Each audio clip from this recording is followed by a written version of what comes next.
St. Peter's Basilica. St. Peter's, even in pictures, strikes the imagination so forcibly that one is not surprised at Byron's beautiful tribute in Childe Harold's Pilgrimage.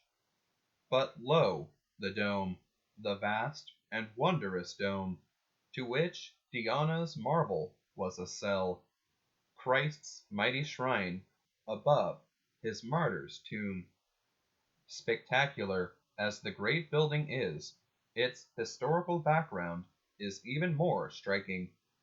The Vatican Hill, on which St. Peter's stands, lies outside the old city of Rome, but the Romans seem to have loved the neighborhood.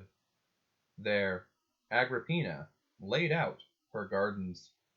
There her son, the mad emperor known as Caligula, built a circus or arena. There, in that very circus, Nero made living torches out of early Christians. There St. Peter was beheaded, and when his head touched the ground, that ground became sacred. Peter was buried on the Cornelian Way, which ran past the circus of Caligula, and to his tomb, even in times of persecution, flocked thousands of pious Christians. After Constantine freed the church from persecution, he decided to build a great basilica over the tomb of St. Peter. And so, in the early 4th century, the first St. Peter's rose on the Vatican Hill. Pope St. Sylvester consecrated it in 326.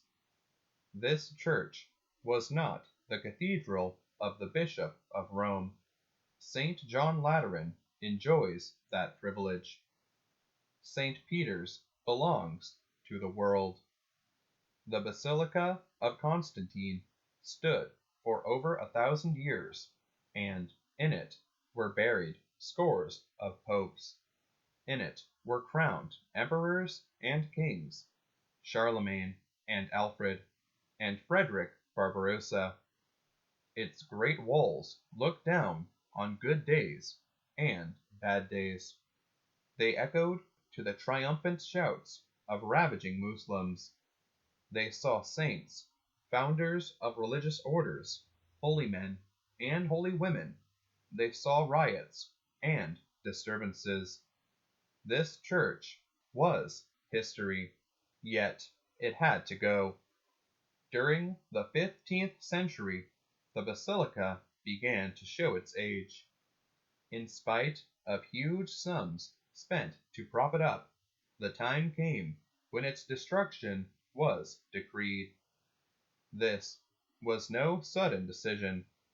Many 15th century popes had concerned themselves with the venerable basilica, but it was left to that vigorous man of the Renaissance, Pope Julius II, to begin the work of destruction and rebuilding. The new St. Peter's was the work of many men and many generations. Julius II laid the cornerstone in 1506. Urban VIII dedicated the new basilica in 1626. The greatest artists of the age gave their genius to this church. Bramante began the building. Raphael succeeded him, but actually did little work on the basilica. The mighty Michelangelo lifted its great dome to the sky. Carlo Maderna built the facade and gave the basilica its final form of a Latin cross.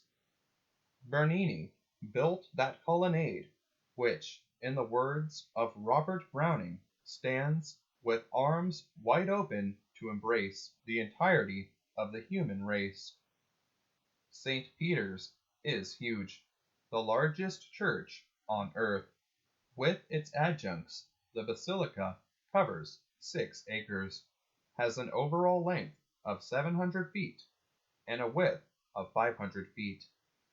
Its height reaches 448 feet to the top of the cross on the top of the dome. No wonder Horace Greeley called St. Peter's Niagara of buildings. St. Peters Basilica. From Popes through the ages. Christ our King, thy kingdom come.